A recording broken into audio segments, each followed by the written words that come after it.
अस्सलाम वालेकुम दोस्तों, आज की इस अमेजिंग वीडियो में आप सबका खुश आमदीद, जहाँ पर आज हम सीखेंगे अपनी HTML फाइल में इमेज इंसर्ट करना। आज की इस वीडियो में आप देखोगे कि कैसे आप सिंपल तरीके से इमेज को इंसर्ट कर सकते हो। दूसरा, अगर हम बात करें मल्टीपल फोल्डर्स में आपकी इमेज है तो आप उसे कैसे इंसर्ट करोगे। तीसरा, अब हम बात करेंगे कि अगर आपको इंटरनेट से कोई इमेज इंसर्ट करनी है अपनी HTML फाइल में तो वो आप कैसे करोगे। और चौथा, यहाँ पे हम हाइट और विड्थ एट्रीब्यूट का यूज करेंगे जिसकी मदद से आप अपनी इमेज को एक प्रॉपर तरीके से एडजस्ट कर पाओगे। सो मेक श्योर कि आप इस वीडियो को पूरा देखें क्योंकि वीडियो जो है वो आपके लिए काफी ज्यादा इंपॉर्टेंट होने वाला है।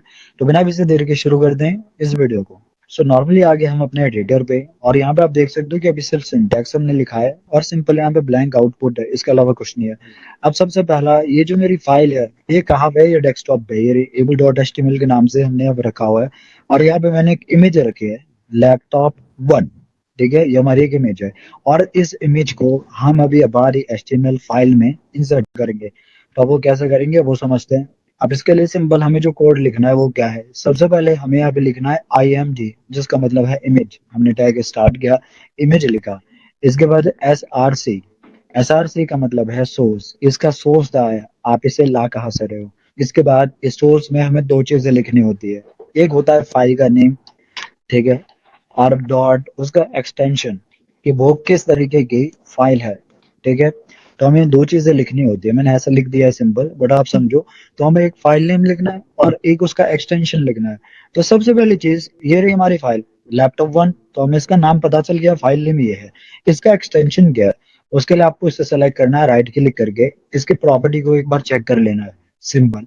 और आप यहाँ पे देखोगे इसका एक्सटेंशन क्या है, डॉट जेपीजी। क्या है एक्सटेंशन, डॉट जेपीजी।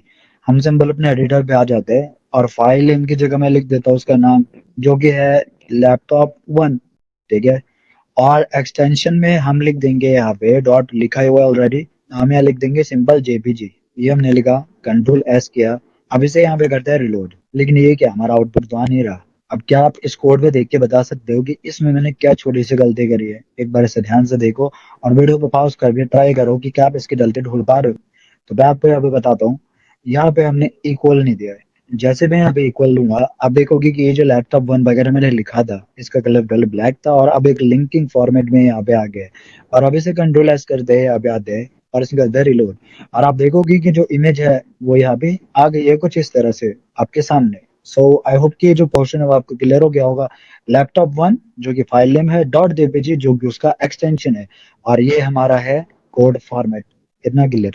अब यहाँ पे आते हैं दूसरे टर्म पे कि अगर हमारी इमेज किसी फोल्डर में है, देखो एक चीज समझो आप, बेसिकली जहाँ पे हमारी HTML फाइल होती है वहीं पे हमारा जो इमेज है वो भी होना चाहिए। तभी आप सिर्फ उसका फाइल नेम डॉट एक्सटेंशन लिख के ले सकते हो। लेकिन जब आप किसी प्रोजेक्ट पे काम कर रहे होते हो तो वहां पे क्या होता है कि आपकी HTML फाइल अलग फोल्डर में है और आपके इमेज आइकन्स उनका आपने अलग अलग फोल्डर बना के सेट किया हुआ है। जैसे कि यहाँ पे देखो, आप इमेज का एक फोल्डर बनाया मैंने और हमारी जो इमेज है वो इसके अंदर है, लैपटॉप 2। अब अगर मैं इसे यहाँ पे लिखूँ लैपटॉप 2 डॉट जेपीजी तो ये नहीं आएगा। एक बार प्रैक्टिकल करके देख लेते हैं। देखो इसी को मैं क्या करता हूँ, कंट्रोल डी कर देता हूँ और मैं यहाँ पे लिखता हूँ लैपटॉप 2। वो 1 था, उसके बाद 2 था फोल्डर के अंदर। कंट्रोल एस करते हैं, यहाँ पे आते हैं और रिलोड करते हैं। आप देखो कोई आउटपुट आ रहा है, यहाँ पे कोई भी इमेज नहीं आ रही। क्यों, क्योंकि वो एक फोल्डर के अंदर है। और अब यहाँ पे देखो मैं क्या करता हूँ, उस फोल्डर का नाम लिखता हूँ जो कि क्या है, इमेज, और यहाँ देता हूँ स्लैश। क्या दिया मैंने, स्लैश। कंट्रोल एस किया, यहाँ पे आए और लोड किया। आप देखो जो दूसरे वाली इमेज है वो यहाँ पे आ गई। तो यहाँ पे मैं क्या बता रहा हूँ कि जो इमेज वाली फोल्डर है उसके अंदर ये फाइल इस एक्सटेंशन के साथ अवेलेबल है। सो आई होप के क्वेश्चन अब आपको क्लियर हो गया होगा कि सबसे पहले फोल्डर नेम देना है, फिर स्लैश देना है और फिर फाइल नेम, फिर डॉट एक्सटेंशन। अब एक चीज और प्रैक्टिकल करके देखते हैं, कोई और डाउट ना आए उसके लिए। देखो इस फोल्डर को खोला, इसके अंदर एक ऑल फोल्डर है जो है फोटोज का। मैं इसे क्लिक करता हूँ और इसके अंदर एक फोटो है जिसका फॉर्मेट हम चेक कर लेते हैं पहले ही ताकि हमें बाद में दिक्कत ना आए। ये भी जेपीजी है। तो अब उसे करने के लिए हम क्या करेंगे, यहाँ पे कंट्रोल डी करते हैं और एक डुप्लीकेट बना लेते हैं। तो यहाँ पे सबसे पहला को हमारा जो फोल्डर है वो है इमेज, उसके अंदर हमने एक और फोल्डर बनाया है जिसका नाम है फोटोज, ये है।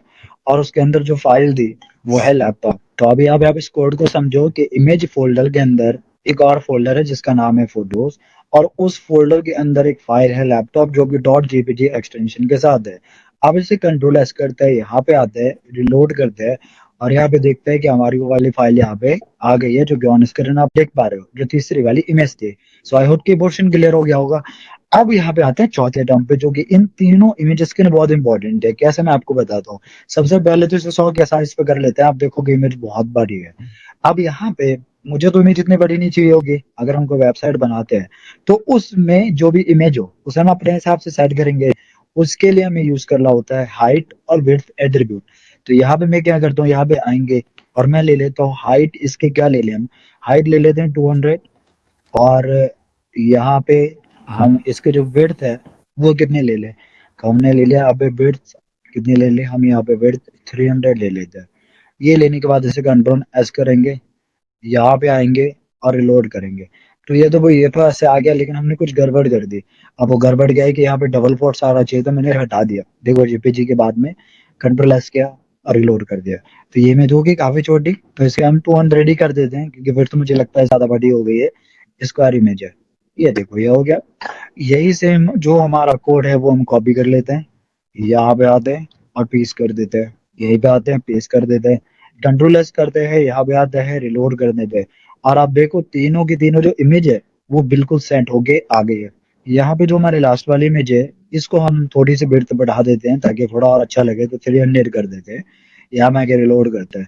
तो आप देखो ये बिल्कुल प्रॉपर तरीके से जिस साइज में हमें चाहिए था, इतनी बड़ी बड़ी इमेजेस थे, उसको हमने अपने पोर्टेबल साइज में यहाँ पे फिट कर लिया।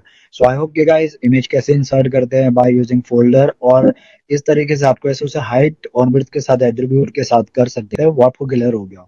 अब यहाँ पे एक चीज और है जो कि मैं बता रहा भूल गया था, वो ये है कि अगर किसी वेबसाइट से आपको इमेज लेके आनी है तो आप कैसे लाओगे। वो बहुत ही सिंपल है। देखो सिंपल क्या करो, गूगल पे चले जाओ, हम जाते हैं यहाँ पे, मैं लिख देता हूँ कंप्यूटर, सिंपल।